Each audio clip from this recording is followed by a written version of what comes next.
Hello, it is a dark episode for September the 24th, 2022. Jay here. And I watched my Tender Shoot videos, and maybe I'm in a forgiving mood, but these are ones I haven't published yet. It's like, oh, okay, I can probably publish these, and probably will with a couple of little additions. I will publish them and try and move on and get the rest of them done. Yeah, not going to try and examine this, just going to go with, oh, I'm feeling a little bit better about things. Maybe I'm a little less neurotic. I watched Brian at Bookish talk about the death of the author, and yeah, I might do a little response video on that, where I'm sure we're not saying stuff that's very much different from each other. I'll try and keep it short and sweet if I can. If I possibly can, I will.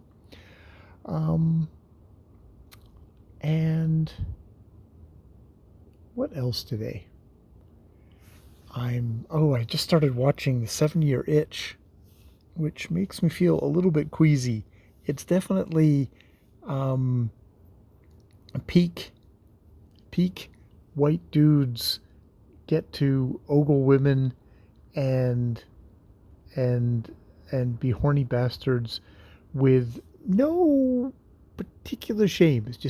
It's the totally the boys will be boys era, which feels feels blah, feels semi kind of uh it's interesting. It feels a lot less sophisticated than the sorry, the 1930s movies I've been watching with Constant Bennett.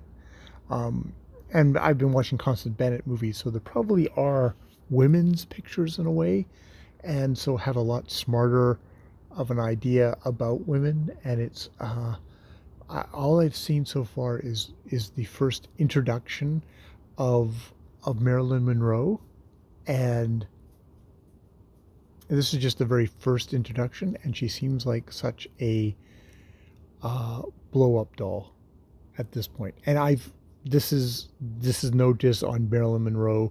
I've seen Marilyn Monroe in other films, Some Like It Hot, for example, and other ones, and thought, wow, this is an amazing comedic actress.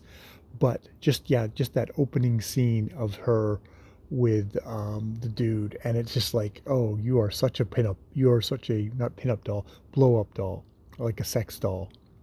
There's kind of like, oh, kind of pursed lips, kind of like, oh, that's like, it's like, it goes from being sexy to being kind of gross. That one step over the line. Um, which maybe if I was in a different mood and horny, that would be like, no, it's great. But I just a little step back, and you're like, whoa. And I mean, I can think back, like, because the last time Marilyn Monroe was big was probably in the 80s, with me forming my sexuality, and had one of the posters. So it was very much an ideal woman type for me. Body type is probably still there. Voluptuous, curvy woman is still very much my type. So it definitely formed things. But just like, um, yeah, yeah. So that was an interesting reaction to have. I'll be continuing on watching The 7 Year Itch. This is TCM, continuing with the Eternal Classic movies, and they're having a whole thing on Marilyn Monroe movies. I saved a whole bunch of movies of hers that I hadn't seen, so Some Like It Hot and a couple of other ones I didn't save, because I'd seen them already, and I'm kind of aware that I'm sharing space on this DVR with Jackie specifically, so that I should not tape everything off of Turner Classic Movies, since I only get through like one movie a day, and I end up saying like, oh, here's a whole block of something. I get a whole block of something, and then I get a whole block of something else, and another block of something else, and suddenly I've got the most stuff taped on the saved on the PVR, which is saying something, because someone downstairs watches a lot of TV. So yeah. Um, I don't know where I was going with all that, but I seem to have come to the end. More videos later.